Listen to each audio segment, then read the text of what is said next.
Okay, for this, just who needs help with what is called this? What is called Nordictrack s22i. So when you get the black screen, I'm just gonna show it first.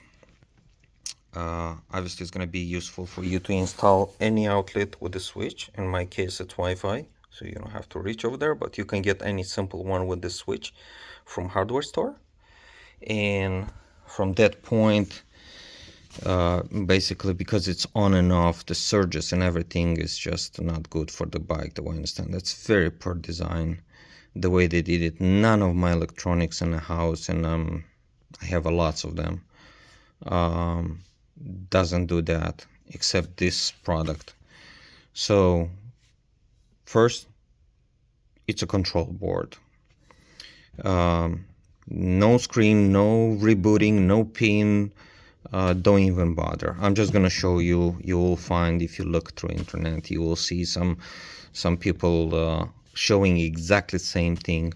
In order to take the control board, you don't have to take the whole plastic, both plastics off. There's a couple holes, both sides, both panels. From the other side too. Remove the screws. Keep in mind, some of those screws, they overscrew it from the factory. So unscrew a little bit, hit it, it'll pop, then you unscrew it all the way. Obviously, first the pedal's gotta come off. Lose those two screws from each side. Then don't forget there's a cap, at least on my model, there's a cap. Remove it. Wiggle the pedal off, and then make sure you got all the screws from the other side and from this side, and just this panel, it pops easily. Lift it. You don't have to pull it out or anything. Lift it and rest it on a shaft, on a pedal. Here's where you get to the motherboard. I already installed the new one, but just for the video I put the old one so you can see the troubleshoot of the LEDs. They give you some, but none of the information is available. So obviously I'm just gonna turn on from the switch. Okay, so what are you gonna see? It's first red light, kinda going in and out, very smooth breathing, and then you got flickering green. Green stays lit, and then after a while you'll see the red again, breathing mode. Again, I tried resetting, I tried unplugging. All this is it will not work because it's a poor design. In any case, I'm gonna change the board so you can see the difference in LEDs, and also the screen starts working again. Okay, let's pause that. Okay, I did remove the old board, and this is right here the new board. And obviously there's another board that has power supply built in. This one obviously it's not. Power supply, it's right there with the connector. And recommend that never plugged in this one, the power supply, when it's plugged in the other end, the main outlet. Every time you're gonna do this, you will see some sparks. And this is another option where it kind of like spikes into the system, I guess, where it messed it up. I don't know why they did it so poorly, but it is what it is. And I'm gonna use the outlet to turn on, this case manual. Okay, and here you have red, solid red, breathing, like booting. That's already good. Look, the screen, I just saw the screen came on, so that's already good. Let's keep watching for this. So you got the green, no more breathing. They both solid. Ooh, the red is still breathing, which is very interesting. I didn't pay attention the first time.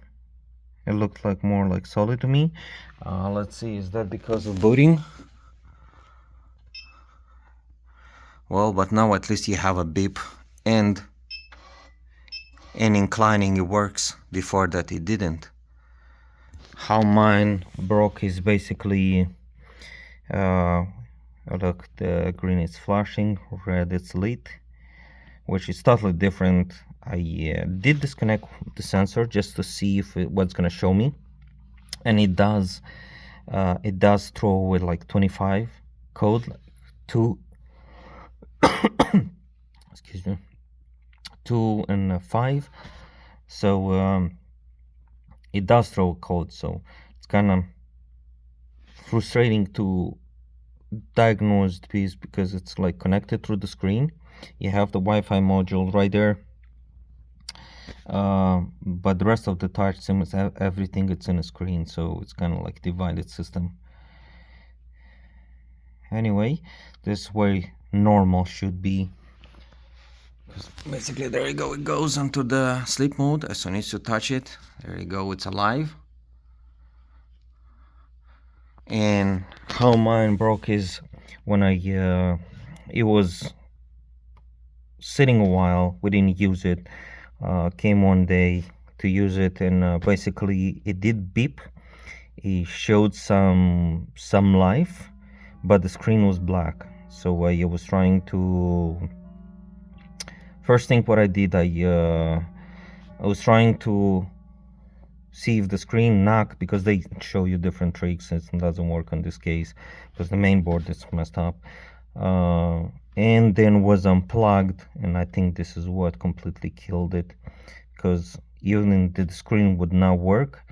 It was still like a beep from the volume buttons, and I think the inclining was working at that point. As soon as we unplugged it, it went completely dead. And I did restart several times, try to reboot, it doesn't work. So at this point, there you go, the control board is changed. I think works, and I hope that helps. Again, you might want to check first the power supply, if that's the case. If not, sometimes they have a switch in the main. This plug would be plugged right there, and you will have like a bigger block of power supply right here on the main board. The main board would be different. In this case, they have the power supply separately. That's a normal function, and again, functions again. All right, hope helps someone.